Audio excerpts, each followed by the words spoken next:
Office की ये 4 गलतियां कर सकती हैं बीमार।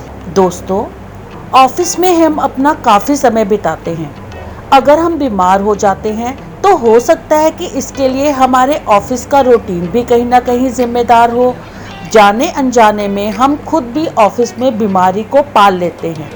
आइए जानते हैं ऑफिस में छोटी छोटी गलतियां किस प्रकार हमारी सेहत पर असर डालती हैं। डेस्क को कैंटीन टेबल समझना। ऑफिस में अक्सर लंच टाइम में हम जहां जगह मिली उसी को कैंटीन समझकर लंच करना शुरू कर देते हैं। ज़्यादातर एम्प्लॉय इसके लिए अपनी डेस्क को ही चुन लेते हैं। ऐसे में कई बार खाना वहीं गिर जाता है। खाना साफ करने के बाद भी उसके कुछ कण वहीं छूट जाते हैं। इससे डेस्क पर चींटियां या कीड़े आने लगते हैं। ऐसी जगह कई तरह के बैक्टीरिया अपना घर बना लेते हैं और हमें इन्फेक्शन का खतरा बढ़ जाता है।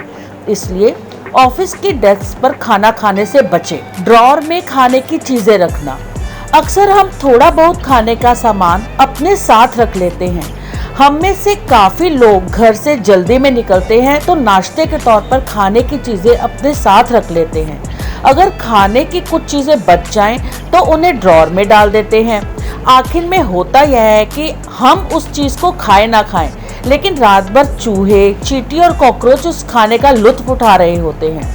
अगर आपने गलती से ध्यान नहीं दिया और उन चीज़ों को खाया तो भी आप बीमार पड़ सकते हैं। ऐसे में खाने की चीज़ों को हमेशा एयरटाइट जार में ही रखो। सहकर्मियों की चीज़ें इस्तेमाल करना। ऑफिस में जाते जाते हमारे कई फ्रेंड्स बन जाते हैं।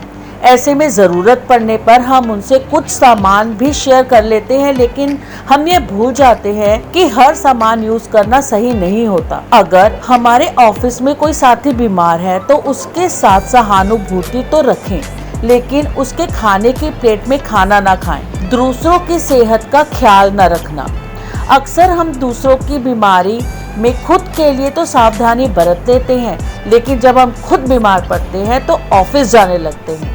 इससे ना केवल हम और ज़्यादा बीमार हो सकते हैं बल्कि दूसरों को भी बीमार कर सकते हैं। कभी भी बीमार पड़े तो सबसे पहले खुद को आराम दें, ना कि ऑफिस जाते रहें। इससे दूसरों को संक्रमण का खतरा नहीं रहेगा। तो इस प्रकार इन छोटी छोटी बातों का ध्यान रखकर हम अपने आप को स्वस्थ रख सकते हैं। धन्यवाद।